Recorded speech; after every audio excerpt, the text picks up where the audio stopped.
यावर्षी 7 मे या दिवशी होणारी MHCET वैद्यकीय परीक्षा केवळ 12वी सायन्सच्या अभ्यासक्रमानुसार आता होणार आहे। सीईटी देऊ इच्छिणाऱ्या लाखो विद्यार्थ्यांना यामुळे दिलासा मिळालाय। गेली 2 वर्ष ही परीक्षा CBSEच्या अभ्यासक्रमानुसार होत होती, त्यामुळे HSC बोर्डाच्या विद्यार्थ्यांना CBSEचा अभ्यासही करावा लागत होता। सर्वोच्च न्यायालयाने national eligibility cum entrance test म्हणजेच नीट रद्द केल्यावर 2014 मध्ये महाराष्ट्राने स्वतंत्र सीईटीचा निर्णय घेतला। ही परीक्षा नीटच्या अभ्यासक्रमावर होत होती। या केंद्रीय पातळीवरील अभ्यासक्रमामुळे राज्यातल्या अनेक विद्यार्थ्यांना फटका बसत होता। कसं असेल सीईटीचं नवं स्वरूप पाहूया। सीईटीसाठी फक्त 12वीचा अभ्यासक्रम असेल।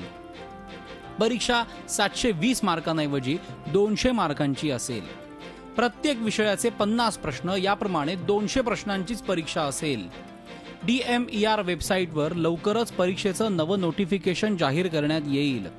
जानेवारी 2015 मध्ये जाहीर झालेलं नोटिफिकेशन आता रद्द होणार आहे। आता संपूर्ण परीक्षेच्या बदललेल्या पॅटर्नमुळे विद्यार्थ्यांना निश्चितच फायदा होईल असा विश्वास व्यक्त केला जातोय। विद्यार्थ्यांनी झालेले बदल लक्षात घ्यावे। 50 मार्काचे प्रत्येक विषयाचे असे 200 मार्काचे प्रश्न, 200 मार्काची परीक्षा होणार आहे। 720च्या ऐवजी इतके बदल होणार आहेत, ते त्यांनी लक्षात घेऊन अभ्यास केला तर त्यांना यश हमखास मिळेल। विशेष म्हणजे परदेशी भारतीय असलेले विद्यार्थीही या परीक्षेसाठी पात्र असणार आहेत। या विद्यार्थ्यांना याआधी या परीक्षेला बसायची परवानगी नव्हती।